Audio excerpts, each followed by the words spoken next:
Bonjour à tous, bienvenue sur Fan de Couteaux. Aujourd'hui je vous présente un modèle réalisé par monsieur Thierry Drosière, le Résilient. Alors pour la nouvelle année, une petite vidéo de présentation de ce couteau d'artisan, artisan français, couteau custom. Couteau juste magnifique. Je vais vous montrer ses caractéristiques.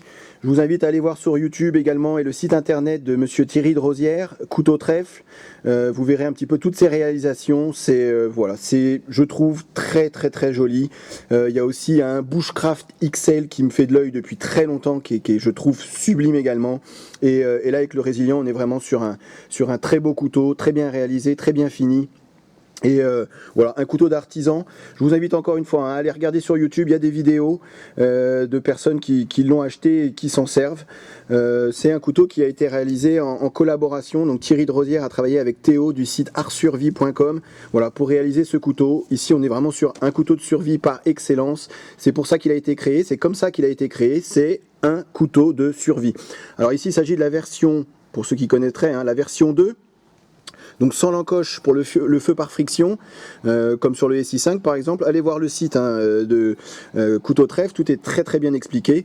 Donc couteau de survie, un gros couteau, couteau costaud, c'est du lourd. Hein. On est sur un couteau qui fait 410 grammes. Je ne sais pas si vous imaginez, enfin 410 grammes, voilà, ça commence à faire du poids. On a une énorme inertie pour tout ce qui va être coupe à la volée. 5,5 mm d'épaisseur, je reviendrai dessus un petit peu plus tard. Voilà, franchement c'est du lourd, c'est beau, c'est costaud. Je vous le mets à côté du SI6 à titre de comparaison. Quelques caractéristiques et puis on va rentrer un petit peu plus en détail dans le couteau. Ici on est sur une longueur totale de 28 cm, taille de la lame 16 cm et comme j'ai dit l'épaisseur 5,5. C'est du lourd, c'est du costaud. Regardez comparé à un SI6 par exemple. Voilà. Pointe hyper solide, hyper belle finition. Vraiment il n'y a rien à dire sur ce point là. C'est finition satin, ce qui est encore une fois intéressant avec tous les artisans français qui font du travail sur demande, c'est que vous pouvez personnaliser votre couteau à votre goût. Donc c'est moi qui lui ai demandé ces plaquettes en G10 blanches, c'est moi qui lui ai demandé les intercalaires bleus, c'est moi qui ai demandé la finition satin, c'est moi qui ai demandé la version 2, donc sans l'encoche pour le feu par friction. Voilà, après il reste sur le même modèle bien évidemment, mais après tout ce qui est au niveau des couleurs et de la personnalisation, au niveau de la finition de la lame, au niveau sur le dessus de lame également, si vous voulez du jimping, des cannelures, pas de cannelure, voilà, vraiment Thierry il est à l'écoute de ses clients et vous pouvez vraiment à peu près tout lui demander dans la limite du possible. Pareil pour les tubes ici qui sont ajourés, je trouve que ça rajoute un peu de légèreté et ça prolonge un peu le style du manche avec ses trous à l'arrière. Voilà, c'est vraiment un couteau qui est juste magnifique. Je vous invite encore une fois à aller voir le site de Thierry, couteau trèfle. Alors ici on est sur un acier frité issu de la métallurgie des poudres, c'est du RWL 34, donc c'est un acier inoxydable et qui va tenir un tranchant vraiment hyper longtemps. Alors ici moi le tranchant je l'ai refait, sur un couteau comme ça je devais mettre mon tranchant, donc poly miroir, j'ai vraiment fait attention de respecter les moutures et le travail de Thierry quand j'ai refait le tranchant à la pierre à eau. Mais c'était rasoir en sortie boîte, il n'y a vraiment aucun souci, hein. On est sur un travail fait à la main. Donc après on voit un petit peu tout le travail qui a été fait au niveau du contour du manche. Enfin voilà, il y a encore quelques traces d'usinage, on va dire, du travail de Thierry. Et c'est ce qui fait le charme du couteau. Il numérote tous ses couteaux, donc vous voyez, moi j'ai le numéro 107. Ça aussi c'est un petit plus. Voilà, un gros finger choil pour y mettre l'index, hein. On est vraiment sur un gros couteau, 16 cm de taille de lame, 410 grammes.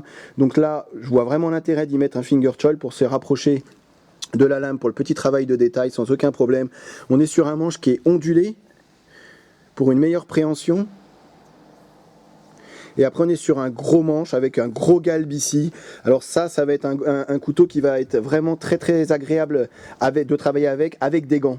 C'est sûr qu'à main nue comme ça on est sur un gros manche avec un gros galbe ici.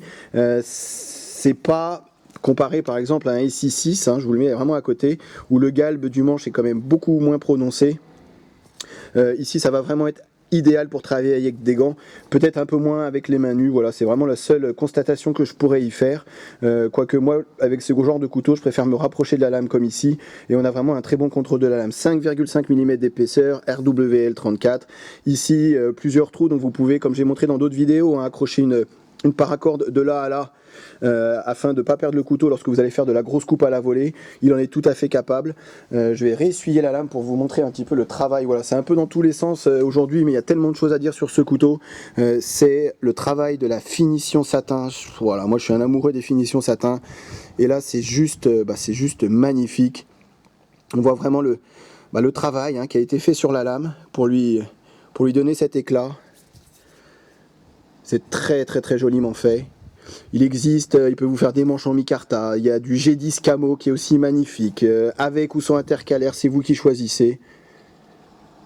Voilà, c'est beau, c'est propre, travail d'artisan.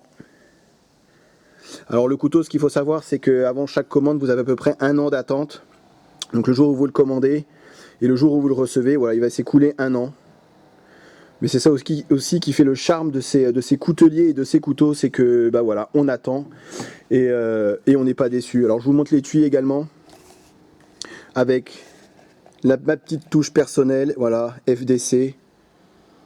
Donc un étui en cuir de très bonne facture, hein, vraiment très très bien réalisé, rien à dire sur l'étui. C'est beau, c'est propre, c'est du gros cuir bien épais et avec 2 boutons pression pour y ranger le couteau. Voilà, alors moi j'ai rajouté ce petit scotch d'électricien ici sur les pressions qui étaient apparentes pour éviter de trop abîmer le manche. Un couteau comme ça, eh ben, on en prend soin, on n'a pas envie de l'abîmer. J'ai d'autres couteaux qui sont quand même plus adéquates pour aller taper dessus et bourriner un petit peu dans la forêt. Celui-ci, voilà, j'essaye de le garder autant que possible dans l'état dans lequel j'ai reçu.